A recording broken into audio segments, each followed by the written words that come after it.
جس کے ساتھ کمٹمنٹ ہوگی اس کے ساتھ عمل کرو گے. Love's labour is very sweet. جس کے ساتھ محبت ہو جائے اس کی تو خدمت میں آپ ساری زندگی گزار دو گے, آپ اس کے لیے مر بھی جاؤ گے. اس وقت پتہ نہیں کیوں آپ کا تساہل غائب ہو جاتا ہے. جب تھوڑی سی محبت پیدا ہو جائے کسی کے ساتھ, آپ کے تو پاؤں میں بجلیاں آ جاتی ہیں, دماغ ہر وقت اس کا سوچ رہا ہوتا ہے. تو کسی بڑی پرانی کہاوت میں اہل عرب کے ایک مدبر نے کہا کہ love is a value which can not be replaced. یہ واحد ویلیو ہے جس کی ریپلیسمنٹ ہی کوئی نہیں ہے. اب جب اس کی ریپلیسمنٹ ہی کوئی نہیں ہے, یہ ایک منفرد سا جذبہ جس میں پیدا ہو جائے, تو آپ سوچ سکتے ہو کہ پتہ نہیں انسان میں کیا ہے. آنیسٹلی ٹیلنگ, یہ میں نہیں آج تک سمجھ سکا کہ جس انسان سے محبت ہو جائے اس کو آپ دے دلا تو کچھ نہیں سکتے, دل کرتا اس کی خدمت کی جائے. یعنی محبت ایک ایسا جذبہ ہے کہ وہ ہر ظالم سے ظالم شخص کو مجبور کر دے گا کہ جس سے اسے محبت ہے اس کی خدمت کی جائے. اب دیکھو نا, آپ کو اللہ سے ایسا انس کیوں نہیں ڈیولپ ہوتا؟ سب سے بہترین محبت تو صفاتی ہوتی ہے. ایسی صفات تو کسی اور میں ہے ہی نہیں. فار ایگزامپل, جس کا کوئی دوست نہیں اس کا اللہ دوست ہے. اللہ کے سوا کوئی قابل اعتماد دوست ہے ہی کوئی نہیں. آج کے گلے شکوے دیکھو, ادھر سے ادھر کر دیتی ہے دنیا, بگاڑ دیتی ہے. گلہ ہی سب سے بڑا ہے. ہم نے اتنا انس رکھا, اتنا پیار رکھا, اگلوں نے ہمیں کوئی جواب ہی نہیں دیا, اگلوں نے یہ کر دیا. تو یہ وہ جذبہ ہے, اگر آپ نے اس کا برابر کا صلہ لینا ہے تو صرف اللہ سے ہو سکتا. اس کے پاس کوئی ریٹرن کی کمی نہیں ہے. اور وہ کہتا کیا, اب دیکھو ہمارے رسم بنی ڈرو ڈرو ڈرو. بھائی کہاں تک ڈرو؟ میں کیا ڈروں اللہ سے؟ وہ مجھے نظر نہیں آ رہا. وہ اتنا بڑا ہے کہ میں تو ایک معمولی سے پنچکی کے خوف سے پس جاتا ہوں. میں ایک پتھر کی ضرب سے ختم ہو جاتا ہوں. میں اس سے کتنا ڈر سکتا ہوں؟ رات کو ایک حادثہ پیش آ جائے, ایک سایہ میری اگر کھڑکی کے سامنے آ جائے تو میں خوف سے مرا جاتا ہوں. میں اللہ سے کتنا ڈر سکتا ہوں؟ کیا اللہ بھی ڈرانے کو کہتا؟ نو, ناٹ ایٹ آل. بھائی وہ کہتا ہے یار اس چیز سے ڈرو جو تمہیں مجھ سے دور کر دے. اللہ کا صحیح معنی میں خوف یہ ہے کہ اس چیز سے ڈرو جو تمہیں اللہ سے دور کر دے. پھر اپروچ کیا ہے؟ وہ تو اس نے بڑی سادہ سی بات کی, لن تنالوا البر حتی تنفقوا مما تحبون. مجھے محبت کرنا نا, اب کوئی عورت اور کوئی مرد کہہ دے مجھے, اس پہ اگر کوئی اختلاف ہو, اس پہ کوئی اختلاف نہیں کہ محبت کرنے والا کوئی شیئرنگ نہیں چاہتا, ایسا نالائق ہوتا ہے. کوئی شیئرنگ نہیں چاہتا, نہ کوئی مرد چاہتا شیئر کرنا, نہ کوئی خاتون چاہتی شیئرنگ. مگر جو شیئر کرے گا وہ اتنا بڑا عالی ظرف ہوگا, اتنا بڑا عالی ظرف ہوگا کہ وہ محبت کے اعلیٰ ترین مقامات تک چلا جائے گا. ہم اس کو نارمل لو افیئرز نہیں کہہ سکتے. جو برداشت کرے گا, جو سمیٹے گا, جو اس پوزیشن کے ایلیمنٹ کو اپنے سینے میں سمیٹ کے دوسروں کو الاؤنس دے گا, وہ تو بہت بڑا انسان, بہت بڑا مفکر, بڑا دانشور, خدا کا بہت بڑا بندہ ہوگا. اسی لیے آپ کو مسٹکس میں زیادہ ایکسیپٹنس نظر آتی ہے. اسی لیے جو بڑے بڑے صوفیان لوگ پوچھتے ہیں یہ دوسروں کو, ہر بندے کو قبول کیوں کر لیتے, یہ سیکٹیرین کیوں نہیں ہوتے, یہ ریلیجس مانیٹیرینز کیوں نہیں ہوتے, یہ سب کو کیوں قبول کر رہے؟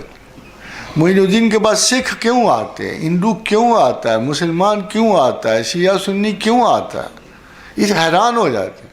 بھائی وجہ یہ ہے کہ وہ اپنی پوزیشن سے کچھ آگے بڑھ گئے, وہ اس کی رحمت بے کراں کو دیکھ.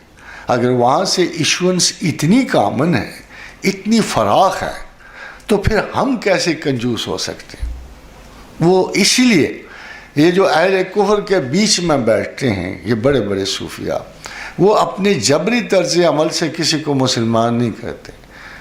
اس لیے کہ جیسے آپ کو پتہ ہے اقبال نے بھی کہا تھا کہ محبت فاتح عالم ہوتی.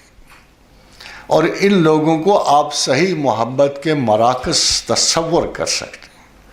اس لیے یہ مغفرت کی بھی مجالس رکھتے ہیں، یہ خدا کی بخشش کے کارندگان ہوتے ہیں، یہ لوگوں کو قبول کرتے ہیں، وصول کرتے ہیں، دعا کرتے ہیں، اللہ تعالیٰ کی مہربانیاں عطا کرتے ہیں، کسی کو بدترین کفر و شرک سے اللہ کی رحمت کو لے کے آتے ہیں۔ خدا ان کا منتظر ہوتا ہے، خدا اس لیے ان کے درجات بلند کرتا ہے کہ یہ وہ لوگ ہیں جو اس کی رحمت پہ قدغن نہیں لگاتے، رکاوٹ نہیں لگاتے۔ اب آپ دیکھیے اللہ کو توبہ سے خوشی کتنی ہوتی ہے۔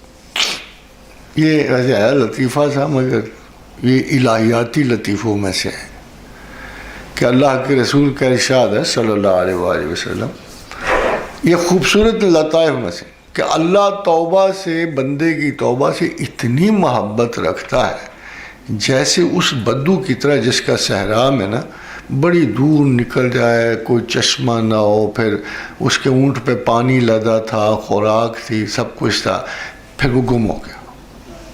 وہ صحرا کی وسعتوں میں اونٹ بھاگ گیا اس کو چھوڑ کے، اب وہ پاگلوں کی طرح اٹھا، اٹھ کے ادھر بھاگا ادھر بھاگا، نہ اونٹ ملا نہ پانی ملا، افلاس ملا، تھک ہار کے وہ سو گیا کہ اب موت کے سوا تو کوئی زندگی نہیں ہے، چلو ماری جاؤ۔ جب وہ تھوڑی دیر سو کے اٹھا، ذرا آگے بڑی مزیدار بات ہے، جب وہ تھوڑی دیر سو کے اٹھا تو اس نے دیکھا کہ اس کا اونٹ اس کے پاس کھڑا تھا، پانی بھی تھا، روٹی بھی تھی، سب کچھ۔ تو وہ خوشی سے اتنا بوکھلا گیا کہ اس نے فوراً کہا اے اللہ میں تیرا مالک اور رب ہوں، اور میں ہی تیرا پالنے والا ہوں، اور میں ہی تیرا مہربان ہوں۔ یعنی بوکھلاہٹ میں فکر ہی بھول گیا کہ اے اللہ تو میرا رب ہے، تو میرا مالک ہے، تو مجھ پہ رحم کرنے والا۔ الٹا وہ یہ کہہ رہا تھا، اس کا خوشی کا یہ عالم ہو رہا تھا کہ اس نے کہا نہیں اے اللہ میں تیرا پروردگار ہوں اور میں نے تجھ پہ بڑا رحم کیا۔ یعنی یہ بوکھلاہٹ کا عالم ہوتا ہے اس خوشی میں۔ تو خدا اتنا خوش ہوتا ہے، اتنا خوش ہوتا ہے بندے کی توبہ پہ۔ یہ بڑا غیر معمولی موازنہ ہے، اگر آپ غور کرو تو یہ بڑا غیر معمولی موازنہ ہے کہ عقل خبت ہو جاتی ہے، اللہ کی نہیں، اس بندے کی جس کو اچانک اتنی بڑی خوشخبری ملے، اس کی عقل خبت ہو جاتی ہے، وہ پتہ نہیں کیا اوٹ پٹانگ کہتا پھرتا ہے منہ سے۔ پھر جب اللہ کو اتنی بڑی خوشی ہوگی تو وہ کیا کرے گا؟ اندازہ لگا سکتے ہو وہ کیا کرے گا؟ وہ اپنی بے قرار رحمت کے خزانے اس گناہ گار پہ لٹا دے گا۔ وہ یہ کرے گا نا کہ جس کو تھوڑی سی دینی تھی، جب وہ ایک گناہ گار کو، ایک خطا کار کو دیکھے گا کہ اس نے مجھے رب مانا، مجھے سچا جانا، وہ دل سے محبت مجھے کر رہا ہے، تو وہ اتنا خوش ہوگا، اتنا خوش ہوگا کہ وہ بے قرار رحمت کے خزانے اس پہ لوٹا دے۔ خادم حضرات، اللہ میاں کی عادات سمجھنا آسان نہیں ہے، کیونکہ ہیں بڑی بڑی عادات۔ ہمارے پاس 0 ہیں تو اس کے پاس 100 ہیں۔ دیکھو نا، اس نے اپنی رحمت کی مثال دینی تھی نا، اس کے پاس تھا ہی کچھ نہیں۔ وہ کیا کرتا؟ اب زمین پہ اتر کے آ کے بتاتا کہ میں اتنا بڑا مہربان ہوں۔ تو جو چیز وہ چنتا ہے نا مثال دینے کے لیے، اس کو بڑے غور سے دیکھنا چاہیے کہ وہ کون سی ہستی کو چن رہا ہے اپنی مثال دینے کے لیے۔ پھر اس نے کس کو چنا؟ ماں کو۔ ماں کو چنا۔ اس نے کہا لوگوں، باقی تو کسی کو کم علم ہے یا نہیں ہے، جو رسول اللہ صلی اللہ علیہ وسلم کو نہیں مانیں گے ان کو تو حضور گرامی مرتبت کے رحم و کرم سے واسطہ نہیں پڑے گا، مگر ماں سے تو سب کو واسطہ پڑتا ہے۔ ماں کے بغیر پیدا بھی تو کوئی نہیں ہوتا کو۔ تو پھر اس نے جو اپنے رحم و کرم کی مثال دی وہ ماں کی دی کہ میں تم پر 100 ماؤں سے زیادہ مہربان ہوں۔ تو حضور صلی اللہ علیہ وسلم ایک دفعہ ام طلحہ کے پاس سے، مجھے ایگزیکٹلی نام نہیں، تو وہ کھانا پکا رہی تو ان کا بچے ساتھ بیٹھے ہوئے تھے، تو ایک دم سے آگ بڑکی جب لگی تو وہ بھاگ کے کہیں، بچہ قریب ہوا تو اسے بچایا، آنکھ سے. پھر انہوں نے عجیب سا سوال پوچھا.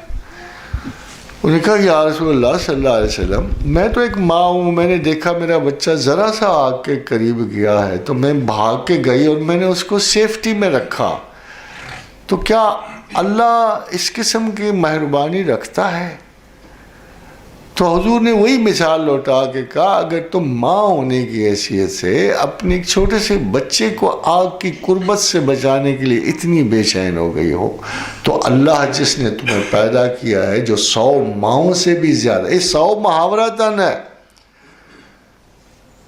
100 محاورہ تن ہے جسے ہم عجلت میں بول جاتے ہیں. انہوں نے کہا اگر لاکھوں کروڑوں ماؤں کے جذبوں کو اکٹھا کیا جائے تو خدا کے اس جذبہ ترحم اور محبت اور مغفرت اور بخشش اور کرم تک نہیں جاتے. تو why not believe him? Why not love him as you love your parents, your mother, your father? یہی وہ گلا کرتا اور کہتا چلو یار روز نہیں, بار بار نہیں. فَإِذَا قَضَيْتُم مَنَاسِكَكُمْ, حج کے موقع پہ کہا نا اس نے کہ جب باقی عبادات کی رسم و رواج ختم ہو جائیں, فَإِذَا قَضَيْتُم مَنَاسِكَكُمْ فَاذْكُرُوا اللَّهَ كَذِكْرِكُمْ آبَاءَكُمْ, مجھے اس طرح یاد کرو جیسے آبا و اجداد کو کرتے ہو, جیسے ماں کو کرتے ہو, جیسے باپ کو کرتے ہو, جیسے دادا کو کرتے ہو. ہاں تھوڑا سا فرق ڈال دو, او اشد ذکر, تھوڑا زیادہ کر دو. جب تم تھوڑا زیادہ کرو گے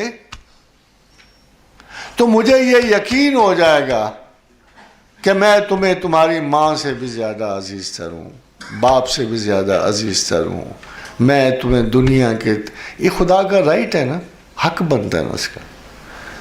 بھائی ماں اللہ کے بغیر کچھ نہیں تھی, باپ اللہ کے بغیر کچھ نہیں تھا, نسل انسان اللہ کے بغیر کچھ نہیں تھی, رزق اللہ کے بغیر کوئی نہیں دے سکتا, عزت نہیں دے سکتا, توہین نہیں دے سکتا. جب کوئی بھی کوئی شاید نہیں دے سکتا اور دینا ہی صرف اللہ نے, تو پھر اس کی پرائیورٹی تو رکھو نا.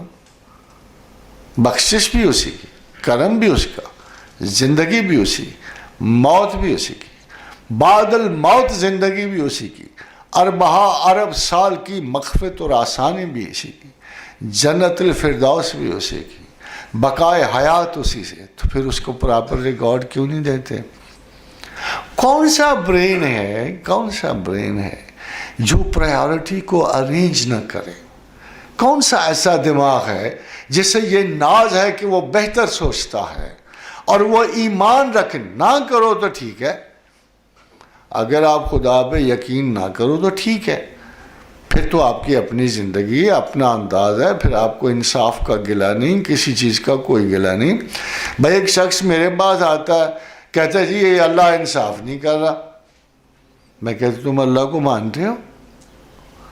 اگر تم اللہ کو مانتے ہو تو پھر جا کے سمجھنے کی کوشش کرو وہ کیوں نہیں کر رہا, اور اگر اللہ کو نہیں مانتے ہو تمہارا کیا حق ہے اللہ پہ تانا دینے؟ جس چیز کو تم مانتے ہی نہیں اس کو تانا کیسے دے سکتے ہو؟ اگر کوئی کافر ہے, مشرک ہے, ایک نان بلیور ہے, جو آپ کے پاس دلیل یہ لا رہا ہے کہ I don't believe in God but he is not creating justice, okay then leave him alone, چھوڑ دو اس کو, پھر بتاؤ کہ کیوں نہیں انصاف ہو رہا. میری بات سمجھتے ہو نا؟ ایک تو وہ شخص ہے جو اللہ پہ یقین رکھتا ہے اور وہ سمجھتا ہے کہ قضاء و قدر کی وجہ سے حالات ہو رہے ہیں, اور وہ سمجھتا ہے کہ زمین انصاف کی جگہ نہیں بلکہ قیامت اور آخرت انصاف کی جگہ ہے. ایک وہ شخص ہے جو آپ سے آ کے کہتا ہے I don't believe in God. کیوں جی؟ سری لنکا میں ہزاروں لوگ بھوکے مر گئے, خدا ہوتا تو وہ بھوکے نہ مرتے. فلاں جگہ یہ ہو گیا, اگر خدا ہوتا ہے. بھائی ان سے کہو گے you don't believe in God, پھر وجہ بتاؤ کیا. They have no right to say such a thing. ہاں اگر خدا پہ یقین ہے تو تم ریزن ڈھونڈنے کی کوشش کرو گے, اگر نہیں ہے تو you have no right to blame God in any way, in any case. اس لیے میں سمجھتا ہوں کہ انسان کو یہ پورے سے پورے خلوص کے ساتھ جس سے کمٹ کیا ہے تمہیں, جس اللہ کو تم نے مانا ہے, اس کا ریگارڈ کرنے.